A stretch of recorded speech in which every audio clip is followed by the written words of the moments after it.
할렐루야. 사무엘하 20장 이 거룩한 말씀이 오늘 또한 우리에게 거룩한 도전들이 되기를 간절히 소망합니다. 우리가 말씀을 성경을 보면 성경에는 거룩한 것도 있고 거룩지 않은 것도 있고, 이 성경의 말씀이 거룩하지 않은 것이 아니라 그 안에 내용들이, 그 안에 행하는 자들의 행위가 악한 것도 있고, 또 패역한 짓들을 하는 것들을 기록한 부분들도 있습니다. 하지만 이것은 우리에게 결국 거울이 되고 죄의 길로 가는 것들에 대해서 깨닫게 하기 위함이고 하나님 나라를 바라보게 하기 위함인 줄 알게 되기를 주님 축복합니다. 20장 1절에 마침 거기 날 불량자 하나가 있으니, 불량한 사람 하나가 있는데 이름이 뭐냐? 세바다. 그 비그리의 아들이다. 그가 나팔을 불어서 이스라엘 사람들을 모았습니다. 그 사람들에게 뭐라고 하느냐? 우리가 왜 다윗을 따라야 하느냐? 다윗이 왜 왕이 되어야 하느냐? 그렇게 하면서 이스라엘 백성들을 각기 장마로 갔다는 말이 이스라엘 백성들을 끌고 갔다는 거죠. 끌고 자기 편을 만들어서 우르르 몰고 가버렸다는 거예요. 근데 이 사실을 알고 이제 다윗이 대치를 하는 모습들이 나오는데, 그 이전에 3절에 다윗이 예루살렘 본궁에 이르러, 그래 끌고 가보니까 유다 사람들 몇 명만 데리고 다윗이 예루살렘 본궁에 들어왔습니다. 들어와서 맨 처음에 한 일이 뭐냐? 전에 머물러 궁을 지키게 한 후궁 10명, 다윗이 피신할 때 압살롬의 그 반역으로 해서 급하게 도망할 때 후궁 10명을 남겨서 그 궁을 지키게 했습니다. 근데 그 10명을 잡아가지고 어떻게 하느냐? 다시 돌아오자마자 별실에 가두고 먹을 것만 주고 더불어 동침치 아니하니 저희가 죽는 날까지 갇혀서 생갑으로 지냈다 했습니다. 우리가 이런 말씀을 보면 참 좀 너무한 거 아니냐? 어떻게 이 후궁들이 그렇게 하고 싶어서 압살롬에게 당한 것도 아니고 자기들이 원해서 그렇게 한 것도 아닌데, 그렇게 했기 때문에 이 여인들을 가까이 하지도 않고 가두었다라고 하는 말씀이 너무한 거 아니냐 볼 수 있지만, 다윗은 철저하게 율법을 따라서 행했습니다. 율법에 간음한 여인, 또한 다른 남자와 자게 된 여인을 가까이 하지 말라고 되어 있었기 때문에 다윗이 가까이 하지 않은 거예요.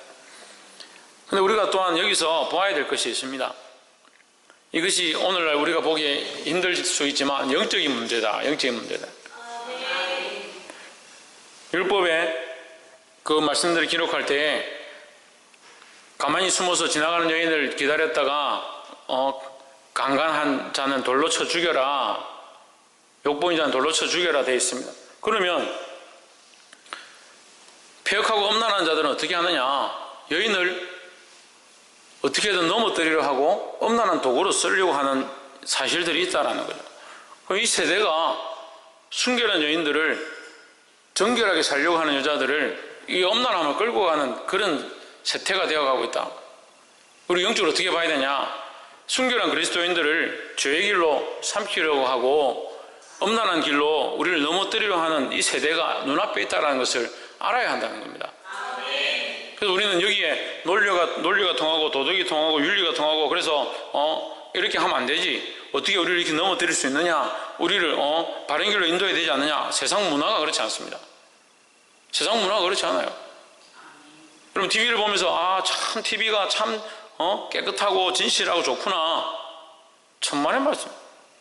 우리가 그냥 아무렇지도 않게 보고자 하고 또 거기에 빠지지 않고자 할 뿐이지, 실제로 TV는 아주 엄란한 문화와 영상들로 되어 있습니다. 그 여자아이들이 나와서 짧은 치마를 입고 가슴과 엉덩이를 흔들고, 안 믿는 사람들은 이런 말을 들으면 너무 비약한다라고 들을 수 있지만, 그 안 믿는 사람들 속에서도 자정 능력이 있어서 그런 얘기를 하는 거예요. 소녀들을 상품화 시키지 않느냐, 성적인 상품으로 쓰지 않느냐. CF를 찍는데 여자들이 속옷을 입고 나와서 CF를 찍습니다. 이제 바꿔서 남자들도 그렇게 합니다. 남자들도 상품화하는 겁니다. 시대가 그렇게 돼가는 거예요. 그러니까 학생들, 청년들이 순결을 지키는 거, 정결한 마음을 지키는 거, 자기 삶의 모양들을 정결하게 지키고 하나님 앞에서 살아가는 거, 이게 힘들다는 거예요. 왜? 다 문화가 그렇고 환경이 그렇고 주변 사람들이 다 그렇고 실제로 그렇게 사는 것이 당연하다 생각합니다. SNS에 제가 가르치던 아이들도 다 속상한 것은 얼마 전에 이 사람하고 사귀었는데 또 다른 사람의 얼굴이 올라와 있고 또 얼마 있으니까 또 다른 사람이 돼. 사람을 사귀는데 이 사람을 사귀더니 다시 또 새로운 사람 사귀든 또 새로운 사람 사귀든 관계가 없다. 그냥 오래 가면 좋겠다. 잘 되십시오. 그렇게 그 댓글을 남기는 제 의식들이 없어져 가는 겁니다. 순결과 정결에 대한 마음들이 없어져 가는 겁니다. 교회들도 거기에 동참하고 있습니다. 세상 재물을 사랑하고 세상의 문화를 사랑하고 세상에서 크게 지어야 교회의 모양이다. 제가 주일에 설교하다가 이 말을 다 안 하고 끝났는데 그 청년이 전화 와가지고 얘기하다가 자기 교회를 크게 지으려고 한다. 그럼 어떻게 생각하십니까? 저보고 묻더라고. 우리가 크게 짓는 것 자체가 죄가 아니지만 변질될까 주의해야 된다. 크게 짓는 것이 목적이 아니기 때문에 크게 지음으로 변질될 수 있다. 크게 지어서 크게 지은 교회가 크게 지은 역할을 큰 역할을 할 수 있지만 반대로 대부분은 변질될 수 있다. 목자 한 명이 성도를 몇 명이나 케어할 수 있느냐. 요한복음 10장 10절에 목자는 양을 알고 양은 목자의 음성을 듣고 목자를 안다 했습니다. 그럼 우리는 누구를 알아야 되냐?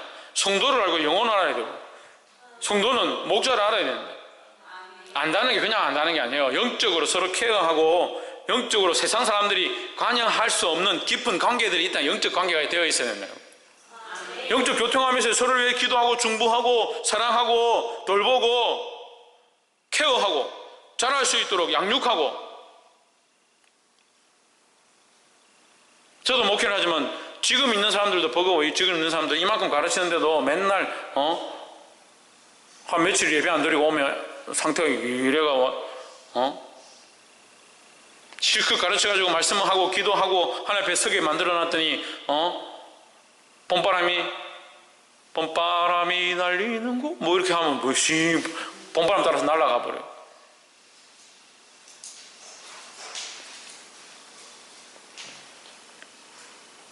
그 교회를 크게 짓는 게 목적이 아니잖아요. 온 천하보다 귀한 게 뭐라고요? 한 영혼이에요. 한 영혼. 어떻게 천하를 주고 이 생명을 바꾸겠느냐? 그렇게 얘기했는데 한 생명이 천하보다 귀하다는 말씀은 성경에 없어요. 천하를 주고도 이 한 생명을 바꾸겠느냐? 천하를 주고 생명을 바꾸겠느냐? 바꿀 수 없다라는 거 했기 때문에 한 생명이 천하보다 귀하다고 이제 우리가 말을 하는 것뿐이지 성경에 한 생명이 천하보다 귀하다는 그렇게 명시된 말은 없어요.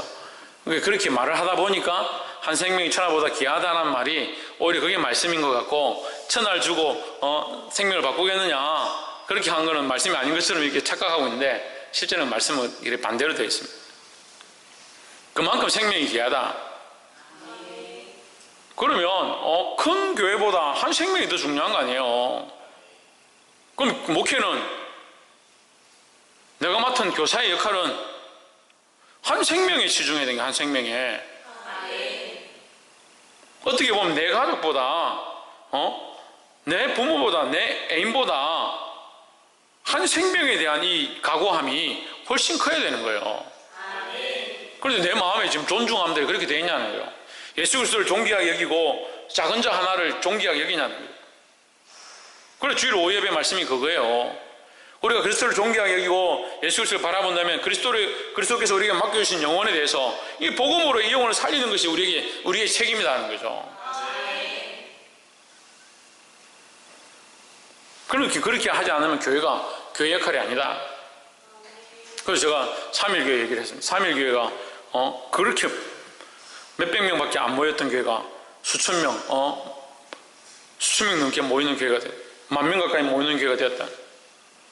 근데 처음에 그 교회가 뭘 했느냐?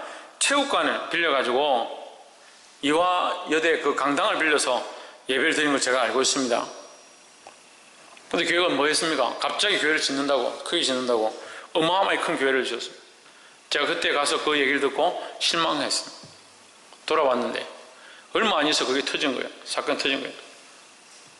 정병 목사 터졌죠. 사건이. 3.1교회 담임 목사예요. 정병 목사였어요. 교회가 뿔뿔이 흩어져 깨졌습니다. 쫓겨났습니다. 쫓아내니까 그 옆에 가서 돈 13억 받아가지고 옆에 가서 교회를 지었습니다. 청년들만 모아가지고. 청년들하고 성적 문제 생겨가지고 쫓겨났는데 청년들 모아서 또 교회를 지었습니다. 13억 받을 때 왜 받았니? 여기 안 하겠다 해놓고 13억 받아가지고 나가가지고 가까운 데 짓고 왜 13억 받아가냐? 내가 13억 받은 게 작냐? 이랬다들. 내가 13억치 가치를 못했냐? 이 얘기죠. 자기가 13억치 가치를 못했냐? 그래, 많이 받으래. 많이 받아. 13억 많이 받고 하나님 나라에서는 상관없을 거니까. 하나님 두렵지 않나요? 이 세대가 우리를 어떻게 하느냐? 우는 사자와 같이 삼킬 때를 찾는데, 근데 우리의 생각은 어떻습니까? 평안하다, 평안하다, 평안하다. 아무 문제 없다, 문제 없다, 문제 없다. 살만하다.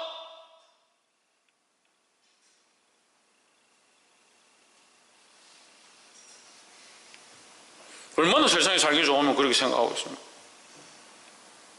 그래서 사단이 여러분을 공격할 필요 없어요. 가만히 놔둬도 몸이 좀 피곤해지면 믿음에서 떨어지고, 직장생활 바쁘면 말씀도 안 읽고 기도도 안 하고, 세상에 일 하나 살짝 터져 놓으면 거기 가서 막 매달리고 어떻게 해야 되나 어떻게 해야 되나 그렇게 하고 있으니까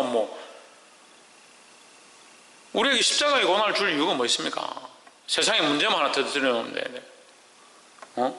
젊은 중년들은 세상에 미혹거림 하나 주면 거기 빠져가지고, 젊은 학생들은 게임 새로운 심플한 게임 하나 만들어 놓으면 거기 다 빠지고, 초등학생들은 포켓몬 공짜로 막 나눠주니까 무료로 무슨 포켓몬 알인가 주니까 막 눈이 동그래가지고 그거 찾으러 다닌다고요. 시험할 게 뭐 있어요? 십자가의 고난으로 두드려 패고 피 흘리기까지 너 예수 안 믿으면 죽인다, 그렇게 할 필요가 뭐 있어요? 그리고 안 해도 알아서 잘 자빠지는데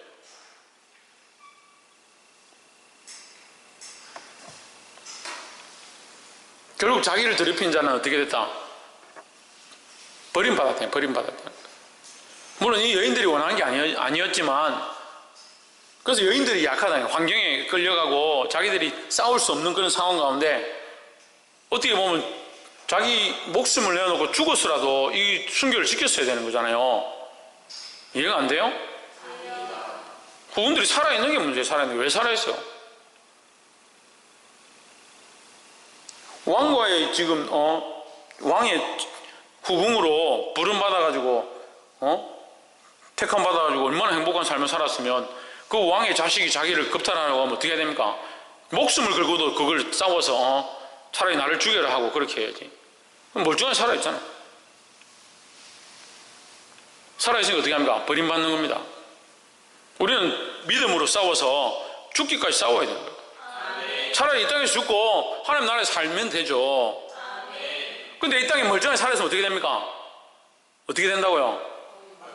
버림받는다고요. 정신 차리시기를 주의 이름으로 축복합니다. 두 번째는 세상과 타협하면 버림받는다. 돌이킬 수 없다라는 거예요. 두 번째는 10절에 보죠. 아마사가 요압의 손에 있는 칼을 주의하지 아니하고 했습니다. 이게 아마사와 아비새를 여러분 아셔야 되는데, 이게 아마사는 다윗이 쫓겨났을 때 압살롬의 군대 장관이 됩니다. 그죠? 10장 25절에 보면 나와 있습니다. 17장 25절이가? 예. 하여튼 거기 있어요. 다윗이 요압과 함께 도망쳤을 때에 압살롬이 군대 장관으로 세우는 겁니다. 그러면 압살롬과 이제 아마사와 요압은 원수지간이 되는 거죠. 원수지간이 되는데, 다윗의 마음은 어땠냐면, 그래도 내가 지금 궁에 들어왔으니까 이 평화를 이루고 화평을 이루어야 되지 않겠느냐. 그래서 아마사가 어쨌든 그쪽 이스라엘의 군대 장관을 하고 있었으니까, 요압 너도 군대 장관이지만 아마사와 함께 연합해서 군대를 지휘해라. 그래서 아마사를 위에다 등용시킨 거죠. 근데 요압은 어떻습니까? 권력욕이 있었거든요. 전에도 권력욕이 있어서 어떻게 합니까? 압살롬 찔러 죽였잖아요. 모른 척하고 찔러 죽였습니다. 그건 말하지 않았습니다. 아직도 다윗이 잘 모르는 겁니다. 그 아마사를 이게 등극시켜 놓으니까 요압이 이게 화가 나죠. 그 아마사가 나가가지고 다윗이 가서 유다 백성들에게 유대인들에게 가서 백성들을 개수해가지고 군사를 모아라 이렇게 했는데 아마사가 가니까 3일이 지났는데 지체되는 거예요. 안 모이는 거죠. 사람들이 저거 우리 원수였는데 우리가 왜 저 말을 듣냐 이렇게 하면서 안 오는 거죠. 그 말씀이 저거예요. 여러분 어차피 뭐 오늘 내일 노는데 오늘 좀 길게 해도 불만 없겠죠. 4절에 왕이 아마사에게 이르되 너는 나를 위하여 3일 내로 유다 사람을 소집하고 너도 여기 있으라. 너는 여기 있고 사람들 모아오라. 군사를 소집해오라. 이게 특명을 내렸습니다. 4절. 근데 5절에 아마사가 유다 사람을 소집하러 가더니 왕이 정한 기한에 지체된지라. 이거 뭐 소집해오라는데 왜 지체되냐? 백성들이 안 오는 거죠. 요압이 오라 했으면 버뜩 왔을 건데 아마사 저거 우리 편 아니다. 이래가 안 온 겁니다. 안 오니까 6절에 다윗이 아비새에게 이르되 이게 아마사가 불러가지고 군사를 모으는데 안 모아지니까 아비새를 보낸 거예요. 아비새에게 너 가가지고 여러분 이거 헷갈리지 마십시오. 아마사와 아비새 같은 인물이 아닙니다. 아비새에게 가서 내가 그러면 데려와라 하니까 군사를 모집해 온 거예요. 아비새 네가 가라. 아비새와 요압이 갔습니다. 가는데 아마사가 지금 밖에 나가 있죠. 나가 있는데 요압과 아비새가 오는 거죠. 그러니까 마중하러 와가지고 아이고 그래 왔습니까? 우리 같이 이제 연합해서 갑시다. 그렇게 하려고 인사를 딱 하니까 10절에 아마사가 요압의 손에 있는 칼은 주의에 있지 아니하고 9절 한번 봅시다. 요압이 어떻게 하냐면 요압이 인사를 하죠. 이거 아마사 이거 기다리는데 고생했지 이러면서 가서 인사를 하는 겁니다. 인사를 하는 겁니다. 그 볼에 입 맞출 수도 있고 이제 입술에 입 맞출 수 있는데 입 맞춘다고 인사하면서 어떻게 하냐? 턱수염을 딱 잡는 거죠. 턱수염을 잡는 게 관리예요. 그러니까 이게 군사들은 이 수염을 잘 못 깎죠. 여러분 우리 교인들은 이게 털이 많이 나신 분들이 잘 없는데 이게 면도 털 잘 나는 사람들은 하루만 깎아도 시커멓게 됩니다. 한 일주일 동안 안 깎아보십시오. 어떻게 되나?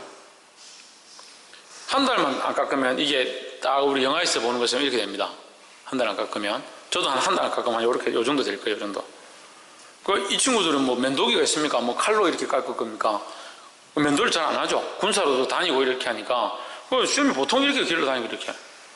그러니까 이제 입 맞춘다 이렇게 하면 이게 수염이 받쳐서 못 하죠.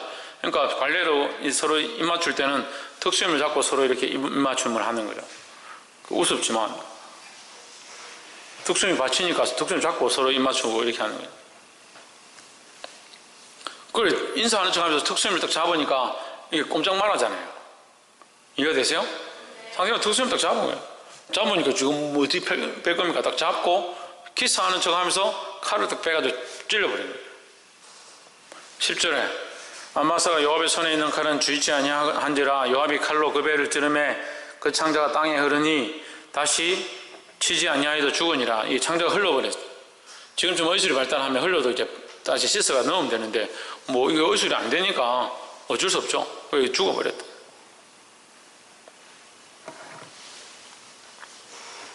근데 여러분 우리가 이걸 좀 알아야 되는 게 있습니다. 이 요압의 이 행위가 선하냐? 선하지 않습니다. 왜 선하지 않느냐? 자기 욕심 때문에 이 일을 하는 거죠. 또 우리가 여기서 봐야 될 게 뭐냐면 원수 갚는 것이 누구에게 있어야 합니까? 하나님께 있어야 합니다. 근데 요압은 원수 갚는 것이 하나님께 있어야 되는 줄 알지만 누가 갚느냐? 자기 원수를 갚는 겁니다. 이 아마사가 우리의 대적이고 원수였다. 지금 다시 우리 편이 되었지만 자기 권력욕과 자기 위치와 자기 그런 것들 생각하면서 죽이는 겁니다. 사람들 보기에는 결과적으로 아마사가 죽음으로 백성들은 좋아하죠. 유다 사람들은 아마사 죽었으니까 우리가 뭐 우리끼리 연합하고 이제 잘 됐네 할 수 있습니다. 백성들 안에서 그 군대 안에서 이 잘못되어져 있는 불평 불만의 이 권력욕에 의해서 다투고 있는 것을 없앨 수 있습니다. 결과론적으로는 좋을 수 있어요. 하지만 누가 기뻐하지 않느냐? 하나님 기뻐하지 않는 방식이라는 거죠. 우리는 결과가 좋고 어떻고를 떠나서 결과를 보는 것이 아니라 결과와 결실과 열매를만 보는 것이 아니라 하나님 앞에 우리의 중심이 바른가? 하나님 앞에 우리의 이 시작과 근거와 동기와 우리의 과정이 정직했는가를 항상 하나님은 보신다는 거예요. 그래서 우리가 기억하고 신중하고 주의해야 될 것은 뭐냐? 하나님 앞에 우리 중심을 잘 지키는 거죠. 이 요압이 행한 이 행위들이 사람들 보기에는 선하고 참 멋지다. 저렇게 이제 군대가 좀 연합해서 이 싸움을 잘 싸울 수 있겠구나, 세바를 가서 칠 수 있겠구나 라고 볼 수 있지만, 결론적으로 그것을 통해서 11절에 아들 세바를 고비에 10절 쫓으니라. 그 동생 아비새가 비그리의 아들 세바를 쫓으니라. 쫓아갔죠. 결론적으로 쫓아가고 거기 가서 결국 승리를 하고 돌아오지만, 이것은 결국 요압이 하나님 앞에 버림을 당하는 굉장히 큰 계기가 되기 시작했다. 그 압살롬을 자기가 모른 척하고 죽입니다. 자기에게 맞지 않으면 요압은 다 죽이는 거야. 요압이 지금 몇몇 개 죽이는 거야. 그 앞에도 군대장관을 한 명 죽였죠. 지금 여기서 또 압살롬을 죽였죠. 이 본문에서 아마사를 또 죽이는 거죠. 결국 자기 배를 위하여, 자기를 위하여 이 일을 행한 것들은 전체적으로 공의처럼 보이고 선한 행실처럼 보인다 하더라도, 하나님이 이 일을 통해서 결국 이스라엘은 평화를 주시지만 요압은 결국 하나님 앞에 버림받는 거예요. 그래서 이 말씀을 통해서 우리가 우리 행실과 우리 모습을 볼 수 있기를 소망합니다. 결과와 목적을 위해서 행실들이 잘못되었다, 그건 고쳐야 되는 거예요. 그래서 우리 행실과 동기와 이 살아가는 모양들도 하나님 기뻐하신 선한 방식들로 살아가야 하고, 그 결과는 누구에게 맡겨야 하느냐? 하나님께 맡기는 자의 삶을 살아야 된다는 겁니다. 할렐루야. 마지막 세 번째로 나눌 것은, 여기에 별스럽게 지혜로운 여인이 한 명 나오는 겁니다. 이 아마사와 요압과의 쟁투, 이런 상황 가운데 더럽혀진 열 후궁에 비견되는 새로운 여인이 등장하는 겁니다. 그래서 우리는 이 여인의 모습을 본받아야 되는 거야. 요압처럼도 하지 않고 이 순결을 잃어버린 열 후궁처럼도 하지 않은 이 지혜로운 여인. 16절에 그 성에서 지혜로운 여인 하나가 외쳐 가로되 들을지어다. 청컨대 너희는 요압에게 이르기를 이리로 가까이 오라, 내가 내게 말하려 하노라 한다 하라 했습니다. 자, 이 15절에 보면 이제 성을 공격하는 방식이 병법이 나오거든요. 15절 한번 보세요. 그 성 앞에다가, 아벨이라는 성 앞에다 뭘 샀느냐? 토성을 샀습니다. 토성. 이 해자라고 제 성경에 되어 있는 해자라 되어 있습니다. 이게 성이 이렇게 있으면 여기다가 흙을 가지고 갖다가, 이게 군사가 많으면 뭐 몇십만 되면 이렇게 계속 흙을 갖다 붓겠죠. 부어서 어떻게 하냐? 점점 쌓아 올려가 성보다 더 높게 하는 거죠. 성보다 더 높게 하면 이제 밧줄 같은 거 던져가지고 묶어가지고 달려 들어가는 거죠. 이렇게 거꾸로 치고 올라가는 게 아니라 성을 높이 쌓아서 여기서 이제 활을 쏘고, 화전으로 공격하고, 그렇게 해서 이 성을 점령하는 그런 이제 요새 점령법, 그 병법을 썼죠. 이게 토성을 쌓기 시작하니까 이제 이 성에서 왜 이렇게 됐느냐? 그 16절 지혜로운 여인이 한 명 나왔다. 여인의 이름이 지혜로운 게 아니에요. 성경이 말하기를, 하나님께서 말씀하시기를 이 여인이 지혜롭다라고 말씀하시는 거죠. 그래서 이 여인이 이름이 없지만 이 여인은 무슨 여인으로 기록됐느냐? 지혜로운 여인으로 기록된 거예요. 그럼 하나님이 지혜롭다 하면 지혜로운 거죠. 그럼 우리는 이 여인을 본받아야 되는 거예요. 왜 요압을 불러가지고 왜 그러냐? 요압하고 말 좀 하자. 요압아 와봐라. 요압이 가까이 왔습니다. 왜 우리 선량한 우리를 쳐서 멸하려고 하느냐? 19절 나는 이스라엘에 합평하고 충성된 자 중 하나이언을 당신이 이스라엘 가운데 이미 어미 같은 성을 멸하고자 하시는도다. 어찌하여 당신이 여호와의 기업을 삼키고자 하시나이까? 이렇게 하는 게 옳습니까? 여기 백성들이 얼마나 많고 이 성이 오래전부터 있었는데 이거 하나님의 것이다. 당신의 것이 아니지 않느냐? 왜 여기를 불살라 멸하려고 하느냐? 우리가 화평의 일을 하지 않은 것이 있느냐? 하나님 앞에 충성되지 않은 것이 있느냐? 말해봐라. 지혜롭게 말하죠. 그러니까 21절에 요압이 얘기합니다. 그 일이 그래 한 것이 아니니라. 에브라임 산지 사람 비그리의 아들 세바라 하는 자가 손을 들어 왕 다윗을 대적하였나니 너희가 저만 내어주면 내가 이 성읍에서 떠나가리라. 여인이 요압에게 이르되 제 머리를 성벽에서 당신에게 내어 던지리이다 하고 22절 이에 여인이 그 지혜로 뭐로? 그 지혜를 가지고 모든 백성에게 나아가며 그들이 비그리의 아들 세바의 머리를 베어 요압에게 던진지라. 이에 요압이 나팔을 불매 무리가 흩어져 성읍에서 물러나 각기 장막으로 돌아갔다 했습니다. 할렐루야. 아멘. 이 여인이 자기 생각과 자기 감정으로 자기 기분대로 신경질 난다고 정말 잡아 죽여라 이렇게 한 것이 아니라 요압을 잡아 세바를 잡아 죽여라 빨리 당장 목 베어라 그렇게 말한 게 아니라는 거예요. 계속 뭘 말하냐? 지혜를 말하는 거예요. 지혜를. 이 여인이 요압하고 말할 때도 여러분 본문을 보시면 알겠지만 그가 뭘 말하냐? 믿음으로 말하는 겁니다. 믿음으로 이것은 하나님의 기업이다. 여호와의 기업이다. 우리가 화평과 충성으로 지금까지 살아왔는데 우리가 죄의 모습이 무엇이 있느냐? 죄인된 모습이 있다면 우리가 고치겠다. 지금 똑바로 얘기하는 거죠. 자기 감정이나 자기 생각이나 자기가 원하는 바를 얘기하는 것이 아니라 말씀으로 얘기했다는 거예요.